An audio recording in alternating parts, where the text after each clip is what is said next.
दोस्तों आप सबका भारत सिटीजन चैनल में स्वागत है। आज हम आपको बताएंगे टॉप 5 बैंक कौन से हैं।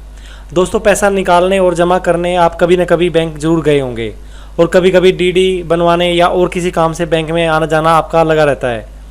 कभी आपने सोचा कि इतना अहम रोल निभाने वाले इनमें से टॉप 5 बैंक कौन से हैं। अगर आपसे पूछा जाए कि सबसे बड़ा बैंक कौन सा है तो आप सबकी राय अलग अलग होगी, लेकिन हम आपको बताते हैं सबसे बड़े बैंक के बारे में। आज 5वें नंबर पर है पंजाब नेशनल बैंक।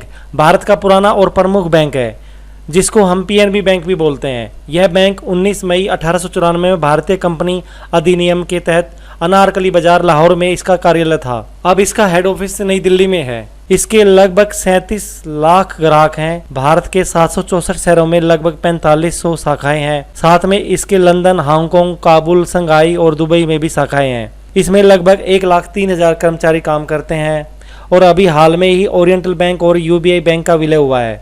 विलय के बाद यह 5वें नंबर पर आ गया है।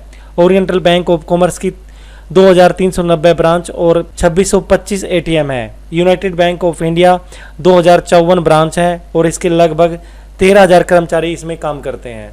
इसका टोटल मार्केट जो शेयर है डिपॉजिट में वो लगभग 2% है और लोन देने में टोटल बैंकों का 2.1% पीएनबी के पास है। 4 नंबर पर है axis bank. Axis bank 3rd largest private bank है। इसका हेड ऑफिस मुंबई में है। इसकी स्थापना 1993 में यूटीआई बैंक के रूप में हुई थी। इसका रजिस्टर्ड ऑफिस अहमदाबाद गुजरात में है।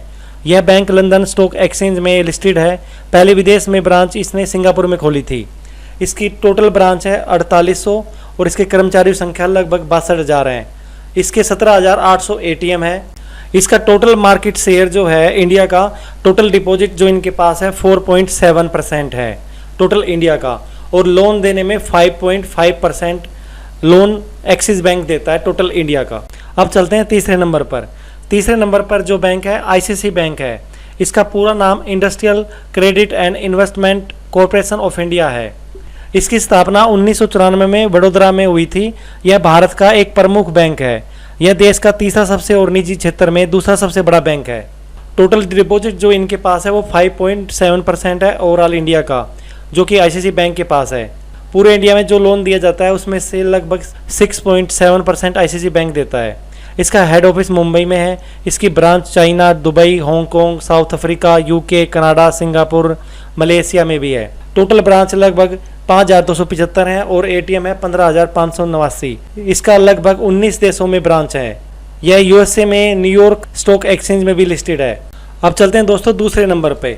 दूसरे नंबर पे जो बैंक है एचडीएफसी बैंक है, जिसका पूरा नाम हाउसिंग डेवलपमेंट फाइनेंस कॉरपोरेशन है।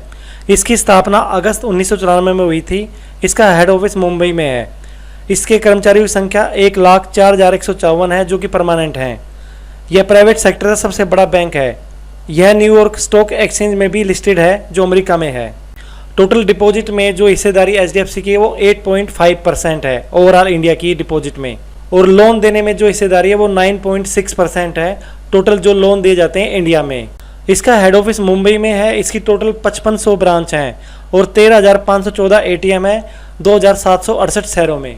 अब चलते हैं आगे। 1 नंबर पर बैंक कौन सा है? आप सभी जानते हैं स्टेट बैंक ऑफ इंडिया यानी कि एसबीआई 1 नंबर पर बैंक है। इसकी शुरुआत 1806 में इंपीरियल बैंक के रूप में हुई थी कलकत्ता में। एसबीआई नाम से 1955 के बाद से जाना जाता है, जब इंडिया गवर्नमेंट ने इसको अपने अंडर में ले लिया था। इसका हेड ऑफिस मुंबई में है। एसबीआई की 40,000 करोड़ की बैलेंस शीट है। प्रधानमंत्री जन धन योजना के तहत लगभग 30 लाख खाते खोले गए थे 2014 में। इसके विदेशों में 191 ऑफिस हैं और 34 देशों में ब्रांच हैं। यस बैंक के लगभग 48% शेयर एसबीआई बैंक के पास हैं, यानी कि यस बैंक में आधी हिस्सेदारी एसबीआई बैंक की है। इसमें लगभग 2.5 लाख कर्मचारी काम करते हैं। जब बाजार में यह एटीट्यूड आ जाता है कि हमारा पैसा सेफ रहे, तो पैसा बाजार में से बड़े बैंक के पास जाना शुरू हो जाता है। इसका लाभ कहीं ना कहीं एसबीआई को मिलता है। एसबीआई के पास टोटल डिपॉजिट पैसा है लगभग 22% जो कि एसबीआई में जमा है। जो इंडिया में लोन दिए जाते हैं उसमें से लगभग 23% एसबीआई ने इशू किए हैं। पहले यह 30% था, अब यह ग्राफ नीचे आ गया है। प्राइवेट सेक्टर के बैंक जैसे एचडीएफसी और आईसीसी की अच्छी अप्रोच और एसबीआई बैंक से लगभग हर आम आदमी परेशान है, क्योंकि स्टाफ का व्यवहार ठीक नहीं है। सबसे पुराना बैंक होने के बावजूद इसका जो स्टाफ है वो भी काफ़ी ओल्ड एज हो गया है। जो इनका स्टाफ है उनको कंप्यूटर और ऑनलाइन के बारे में कम जानकारी है, इसलिए ग्राहक परेशान है SBI बैंक से। अगर आप मेरी बात से सहमत हो तो नीचे कमेंट्स करके ज़रूर बताएं। दोस्तों, आपको टॉप 5 बैंक की ये रोचक जानकारी कैसी लगी, हमें नीचे कमेंट्स करके ज़रूर बताएं। और यह वीडियो आपको पसंद आया तो अपने अनमोल सुझाव हमें ज़रूर दें। दोस्तों, धन्यवाद। जय हिंद, जय भारत।